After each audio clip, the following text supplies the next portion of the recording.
નમસ્કાર મિત્રો, કેમ છો? આइए આજના મુખ્ય સમાચારમાં દેશભરના તમામ મોટા સમાચાર પર એક નજર કરીએ. કેન્દ્ર સરકારે ગેસ નિયંત્રણ આદેશમાં સુધારો કરીને સ્પષ્ટ કહ્યું છે કે દરેક ઘરમાં હવે ફક્ત એક જ એલપીજી કનેક્શન રાખી શકાશે. એક કરતાં વધુ એલપીજી કનેક્શન રાખવા પર હવે થશે સખત કાર્યવાહી. પીએમ મોદીની સોનું નહીં ખરીદવાની અપીલને મળ્યો પ્રતિસાદ. ગોલ્ડના વેચાણમાં 70% થયો ઘટાડો. ગરીબ અને મધ્યમ વર્ગના પરિવારોના હોશિયાર બાળકોના ભવિષ્યને સુરક્ષિત કરવા માટે કેન્દ્ર સરકાર આપી રહી છે દર મહિને 1000 રૂપિયાની સહાય. ચીનને પછાડીને ભારત બનશે નવો સેમિકન્ડક્ટર કિંગ. નીતિ આયોગે જાહેર કર્યો 2035નો મેગા પ્લાન.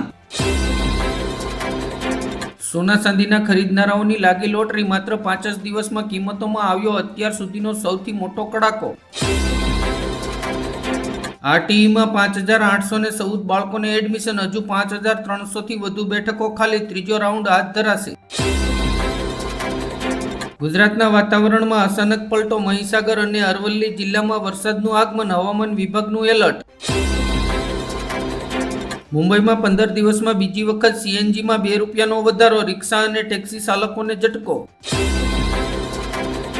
અમેરિકા ઈરાન યુદ્ધ વચ્ચે હોર્મોઝ બંધ થવાના કારણે ભારતના કેટલા જહાજો ફસાયા. સામે આવી વિગતો. અમેરિકામાં મૂળ ભારતના 14 વર્ષીય શ્રેય પરીખે રચ્યો ઇતિહાસ. કિપ્સ નેશનલ સ્પેલિંગ બી સ્પર્ધામાં બન્યો ચેમ્પિયન. ડોલર સામે રૂપિયો નબળો પડ્યો. પાકિસ્તાન સહિતના અન્ય દેશોની કરન્સી મજબૂત થઈ. શાંતિની વાતો વચ્ચે અમેરિકાની મોટી કાર્યવાહી. $1 અબજ ક્રિપ્ટો ફંડ જપ્ત કરતા ઈરાન સંકટમાં. ભારતીય માર્કેટ ફ્લોપ. ગ્લોબલ ઇક્વિટી ઇટીએફમાં -7.5% રિટર્ન. સાઉથ કોરિયા ચમક્યું. કર્ણાટકમાં ભયંકર ઘટના. જમીન વિવાદમાં એક જ પરિવારના 6 લોકોની ક્રૂરતાપૂર્વક હત્યા. ચીને રણમાં તૈયાર કર્યો ન્યુક્લિયર સ્ક્રેવ્યુ. અમેરિકાની ઊંઘ ઉડી. સેટેલાઇટ તસવીરોએ ખોલી પોલ. ઈંધણની અછત વચ્ચે હાઈવે પર ગેરકાયદેસર બાયોડીઝલનું ધોમ વેચાણ. તંત્રએ આંખ મીચી લીધી. સીએમની ખાતરી છતાંય પોષણ આહારના બિલ બાકી. આંગણવાડી વર્કરોની સરકારને ચેતવણી. વસ્તી ગણતરીનો બહિષ્કાર કરીશું.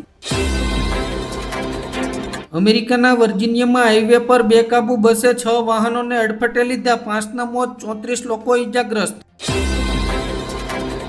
ભારત સરકારના એક્શનથી ઘૂસણખોરોમાં ફફડાટ. બાંગ્લાદેશને 2680 શંકાસ્પદની યાદી સોંપાઈ. ટ્રમ્પનું ટેન્શન વધ્યું. અમેરિકાના પ્રમુખ તરીકે નાપસંદ કરનાર શ્વેત મતદારો વધીને 54% થયા. દિલ્હીમાં મોટું આતંકવાદી કાવતરું નિષ્ફળ. આઈએસઆઈના 9 એજન્ટોની ધરપકડ. હથિયારો કબજે લેવાયા. અંબાલાલ પટેલની આગાહી. રોહિણી નક્ષત્ર ઉતરતા જ મેઘરાજા ધડબડાટી બોલાશે. 4 જૂન સુધી ગુજરાતમાં ગાજવીજ સાથે વરસાદ પડશે. યાત્રીગણ ધ્યાન દે. અમદાવાદ મુંબઈ વચ્ચે વધુ 2 સ્પેશિયલ ટ્રેનો દોડશે. આજથી ટિકિટ બુકિંગ શરૂ. ખેડૂતોની ચિંતામાં મોટો વધારો. આ વર્ષે મેઘરાજા હાથ મિલાવશે. છેલ્લા 3 વર્ષની સરખામણીએ સૌથી ઓછો વરસાદ પડશે. સરકારે મશક ન આપતા રિક્ષા યુનિયને જાતે જ ભાડામાં વધારો જાહેર કર્યો. મિનિમમ ભાડું ₹20ના બદલે ₹30 કરી દીધું. અદાણી સ્કિલ્સ એન્ડ એજ્યુકેશન અને ગુજરાત સરકાર વચ્ચે ભાગીદારી. કચ્છની 11 આઈઆઈટી બનશે હાઈટેક સ્કિલ હબ. જવાબદારી કોની? પેપર લીક મામલે સુપ્રીમ કોર્ટ નીટ પર લાલ ગુમ. સરકારે કહ્યું પીએમ મોદી પોતે કરી રહ્યા છે નિરીક્ષણ. ભારત પર મંડરાયું મોટું હવામાન સંકટ. ચીને જાહેર કર્યું સુપર અલ્નિનોનું એલર્ટ. વધી કરોડો લોકોની ચિંતા. આગામી 24 થી 48 કલાકમાં 100 કિલોમીટરની ઝડપે પવન અને કરા સાથે ભારે વરસાદની આગાહી. આઈએમડીએ જાહેર કર્યું રેડ એલર્ટ. કોકરોચ જનતા પાર્ટીને ઝટકો. દિલ્હી હાઈકોર્ટે એક્સ એકાઉન્ટ રિસ્ટોર કરવાની માંગ ફગાવી. સરકારને નોટિસ. ભારતમાં આવશે પ્લાસ્ટિકની ચલણી નોટો. મોટો નિર્ણય લેવાની તૈયારીમાં આરબીઆઈ. લાખો વિદ્યાર્થીઓનું ભવિષ્ય બગડ્યું. રાહુલ ગાંધીની શિક્ષણ મંત્રી ધર્મેન્દ્ર પ્રધાનના રાજીનામાની માંગ. સ્વેચ્છાએ જતા રહો, કોઈ કાર્યવાહી નહીં થાય. ઘૂસણખોરો માટે કેન્દ્રીય ગૃહ મંત્રાલયની મોટી જાહેરાત.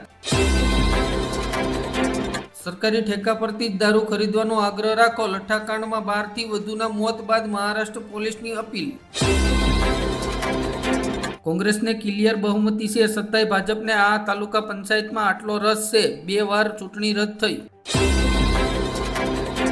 શેરબજારમાં ઉથલપાથલ. Sensex 1278 point ગગડ્યો. રોકાણકારોના કરોડો રૂપિયા સ્વાહા. ઓટો મેટલ શેર ધડામ થયો.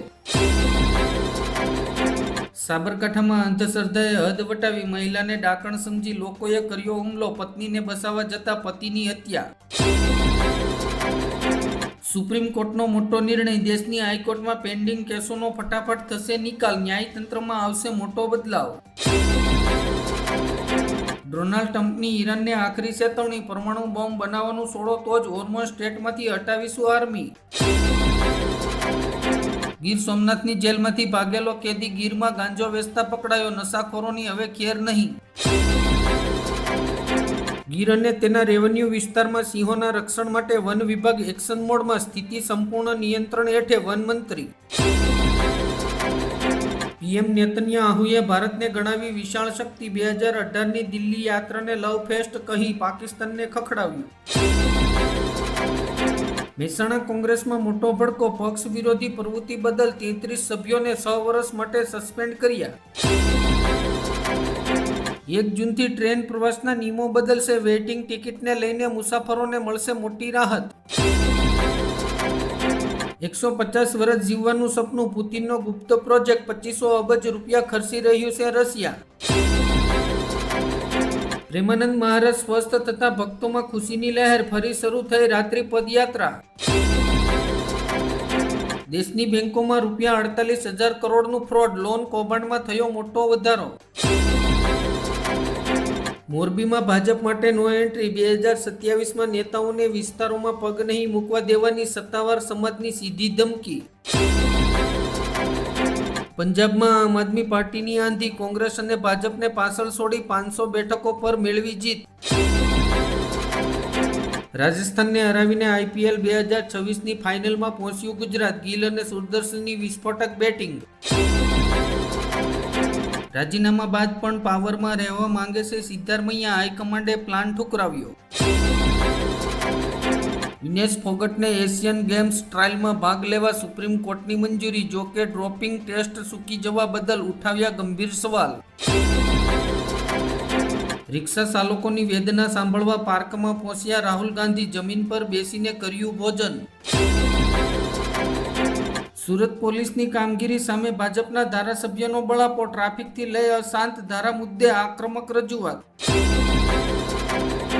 મિડલ ઈસ્ટની કટોકટી અને વધતા ખર્ચે બગાડી ઇન્ડિગોની રમત. માત્ર 3 મહિનામાં થયું 2500 કરોડથી વધુનું નુકસાન. વિહાર કરતા જૈન સાધુઓની સુરક્ષાની માંગ સાથે સુરતમાં જૈનોની અદ્ભુત મૌન રેલી.